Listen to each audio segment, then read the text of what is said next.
Recently, x2v released a new fine-tuned model based on 1.2.2.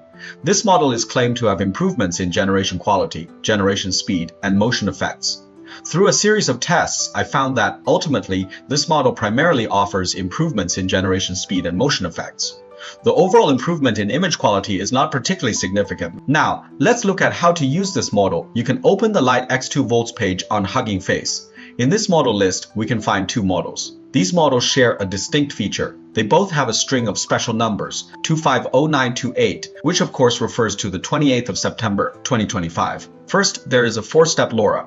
Also, based on the basic structure of 1.2.2, it has trained dedicated LoRA models for both its high noise model and low noise model. Please note that the sizes of these LoRA models are not the same.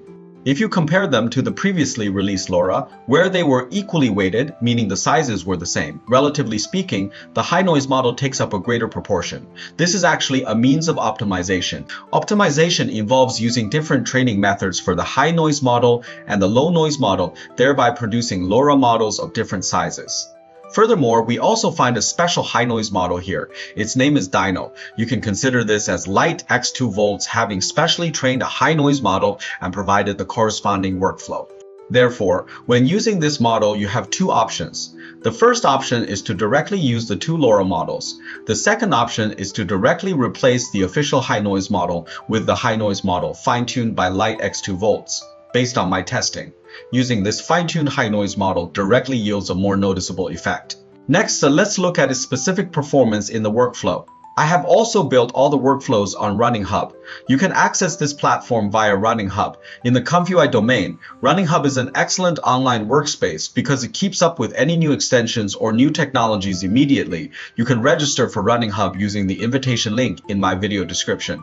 This grants you 1,000 points for free. Additionally, you receive 100 points every day you log in to Running Hub. This allows you to try out your own workflows. The workflow you are seeing now is basically the one officially provided, which I imported directly. First, please note that I directly used the fine-tuned version for our high noise model. The low noise model is the official low noise model. Naturally, there are not many changes to the encoder and VAE. At the same time, because the low noise model has not been optimized by the developers, it is the official one, we added an acceleration LoRA for the low noise model. I set its weight to 1. Please note that resolution is very important here. I used 960 by 544. I used 81 frames. Then there is a prompt, which we don't need to worry about. Next, we move to our sampling. Please note, I made a slight change to the sampling. In their traditional sampling, it is 4 steps, with the first 2 steps performing high noise denoising and the last 2 steps performing low noise denoising. Although the generated quality is acceptable, I felt it was still lacking slightly. Therefore, 4 steps should be considered a critical threshold. Video quality can be generated well, but it is not optimal. So I increased it to 6 steps. The first 3 steps perform denoising using the high noise model, and the last 3 steps perform denoising using the low noise model. This is the difference from the official workflow. Then we can look at the generated effect here. I am mainly demonstrating the motion effect. Look, this beautiful woman, as the door opens, falls to the ground.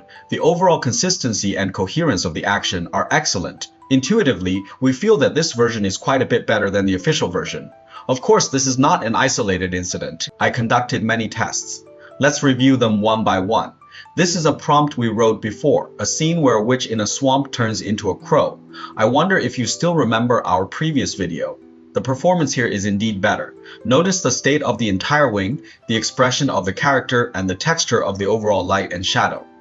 I think they are all superb.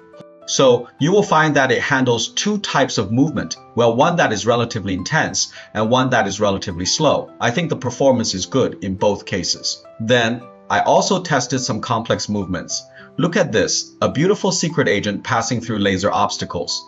Look, the overall performance of her actions is also excellent. And this one, a beautiful woman kicking open a door, and it is in slow motion. In this video, we can notice some issues. For example, the weapon does become somewhat deformed towards the end. However, the overall motion effect is significantly improved. This is also an extreme action, a woman leaping directly out of a tall building. Look at the depiction of the entire scene.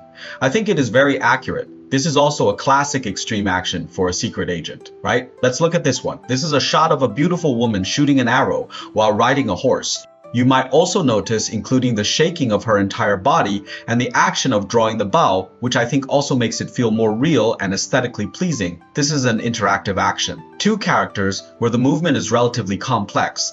I think the performance of this model is also superb. You might have noticed that all the examples I showed you earlier were about motion effects. As I mentioned earlier, it does have some improvement in speed. You can try sampling it yourself. Furthermore, the improvement in image quality is not particularly significant, in my opinion. This might give people a false impression. Where is the key? The key is here. Please note, the resolution in the workflow provided by the developers is 1280 by 720. When I discussed the first workflow earlier, I also clearly stated that resolution is very important.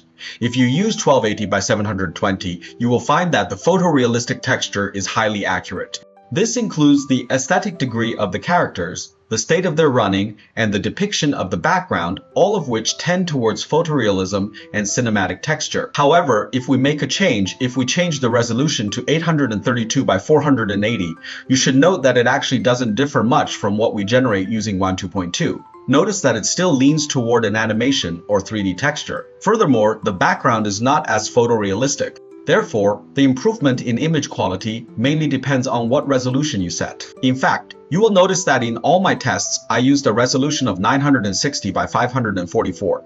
This resolution is relatively balanced. It is larger than 832 by 480 and smaller than 1280 by 720, because 1280 by 720 certainly presents issues in terms of both RAM consumption and sampling speed. Therefore, I suggest that everyone can adopt this compromise plan. Use 960 by 544. Although it is technically 960 by 540, we know that when setting the resolution, we can often only set it to 960 by 544. This way, we can achieve a good balance between generation quality and sampling speed. Alright, these are some results from my testing of this model. You can also try it yourself. That is all for today. Follow me to become someone who understands AI.